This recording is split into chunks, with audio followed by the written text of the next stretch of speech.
Hi sa inyo lahat. First of all, I want to thank my professors, Ma'am Bernardo, si Ma'am Sabina, especially to Ma'am Santiago na palagi nandiyan from first year to fourth year, nandiyan siya. Hindi tayo pinababayaan. Then, thank you kay Ma'am Santiago kasi siya yung naging advisor ko from first year to fourth year.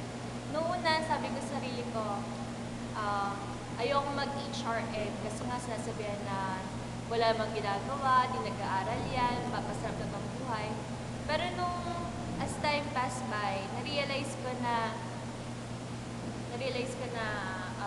sarap pala ng gano'n. Hindi naman sa di nagpapasarap ng buhay. Ang gusto lang namin yung, parang gusto namin maglibang lang. Pero kaya namin patunayan na kaya namin makipagsabayan sa inyo. Then, to ma'am, salamat po kasi nandiyan kayo. Nasaksihan niyo yung life ko dito sa school. Kasi yung first boyfriend ko hanggang sa last, tapos kayo yung naging guardian namin. Ngayon, sa last year ko, naging close tayo, na nakikipagtawanan na ako sa inyo. Na-assign na ako sa kitchen ngayon. Then, thank you sa mga naging friends ko. Ano sabi mo? Ano ba yan? Behind the scene po. Special mention. Ang game. Edit nyo na lang ha. Hindi ako na mag-edit. Ready na. Kanina pa ready. Special thanks to Jome, kay RC, kay W, kay Julie, kay Charis, kay Jaysha, kay Erlinda. Kasi sila yung nag-promote itong video na to. Ang tawag dito, tribute. Kay Kat. Bakit?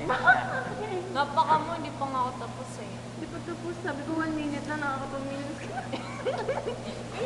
Wala ka naman sa road eh. Hindi na.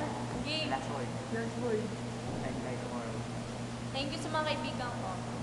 Last word. Gagraduate na tayo. Magpakabait kayo. Tandaan niyo lahat kayo. May tatapusan ba? Lahat tayo may patutunguhan. Di porket HRM tatambay tayo sa bahay.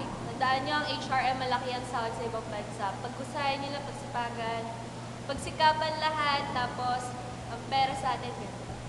Dami. Then, mag-decide kayo kung anong gusto niyo trabaho talaga.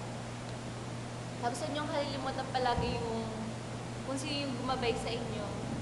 Tsaka palagi kayo magpasalamat sa mga magulang niya. Sa buhay niya sa Diyos. Yun lang.